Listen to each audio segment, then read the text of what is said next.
পুরো রমজান মাস জুড়েই পর্যটক শূন্য কুয়াকাটা সমুদ্র সৈকত।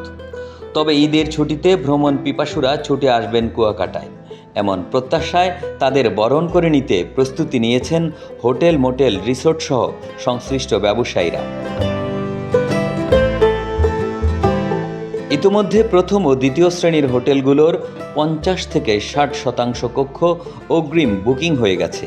এদিকে পর্যটকদের সার্বিক নিরাপত্তা, সর্বোচ্চ সুযোগ সুবিধা এবং পর্যটকদের নিরাপদ ভ্রমণ নিশ্চিত করতে স্থানীয় স্টেক হোল্ডার নিয়ে ট্যুরিস্ট পুলিশের সমন্বয়ে বৈঠক করা হয়েছে। পর্যটকদের বরণে হোটেল, মোটেলগুলো সেজেছে রঙিন সাজে। পুরো রমজান জুড়েই পর্যটক শূন্য ছিল কুয়াকাটা। দীর্ঘ 9 দিন বন্ধের ভিতরে পর্যাপ্ত পরিমাণ গেস্ট আসবে। আমরা তাদের জন্য তাঁতি কালেকশনগুলো A to Z আমরা পরিপূর্ণ রেখেছি। গেস্টকে বরণ করার ক্ষেত্রে আমাদের যতটুকু কাজ করা দরকার, আমাদের আউটসাইড, ইনসাইড এবং রঙের কাজ, রুমের কাজ, ফিনিশিং, এসির কাজ, সমস্ত কাজ আমাদের অলরেডি শেষ হয়েছে। টানা 7মবারের মতো বেস্ট টিস্যু পেপার ব্র্যান্ড হিসেবে স্বীকৃতি পেয়েছে বসুন্ধরা টিস্যু। দীর্ঘদিন পর্যটক কম থাকায় ডানা মেলেছে পুরো সৈকতের প্রাকৃতিক সৌন্দর্য। কাছ থেকে প্রকৃতির এমন দৃশ্য এক নজর দেখার জন্যে দেশের বিভিন্ন প্রান্ত থেকে কুয়াকাটা আসবেন পর্যটকরা।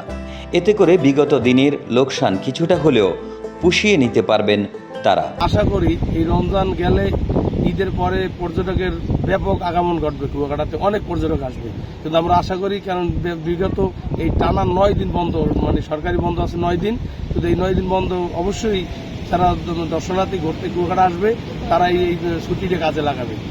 আর কুয়াকাটা তো বিশেষ করে অনেক সুন্দর সুন্দর জায়গা আছে বেড়ানোর মতন, যে পর্যটক আসবে মানে স্বাচ্ছন্দ্যভাবে ঘুরবে, ঠিক আছে। কিন্তু ব্যাপক 18টা স্পট আছে যে পর্যটকের দেখার মতো, কিন্তু কুয়াকাটা যারা আসবে তারা বুঝবে যে কুয়াকাটা কত সুন্দর, যারা না আসবে তারা বুঝবে না। আমাদের তো সিজনে তেমন একটা লাভবান হয় নাই, লসের দিকটাই হয়েছে।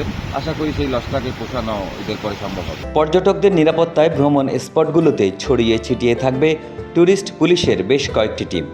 পাশাপাশি সিসি ক্যামেরা দ্বারা মনিটরিং করা হবে বলে জানায় ট্যুরিস্ট পুলিশ। এটা কুয়াকাটা 0 পয়েন্ট, সেখানে 24 ঘন্টা ডিউটি হবে 3 শিফটে। আর হলো আপনার লেম্বুর বন এবং ইয়াতে 2 শিফটে আমরা করব, লেম্বুর বন এবং ত্রিমোহনী আর গঙ্গামতি চর, সেখানে 2 শিফটে ডিউটি থাকবে। ব্যবসায়ীদের প্রত্যাশায় এবছর পর্যটকের সংখ্যা আগের চাইতেও বেশি হবে। প্রশাসন সহ সবার সেবা ও আন্তরিকতায় মুগ্ধ হবেন পর্যটকরা। কুয়াকাটা থেকে সাইদুর রহমানের পাঠানো তথ্য ছবিতে ডেস্ক রিপোর্ট, একে আজাদ, কালের কণ্ঠ।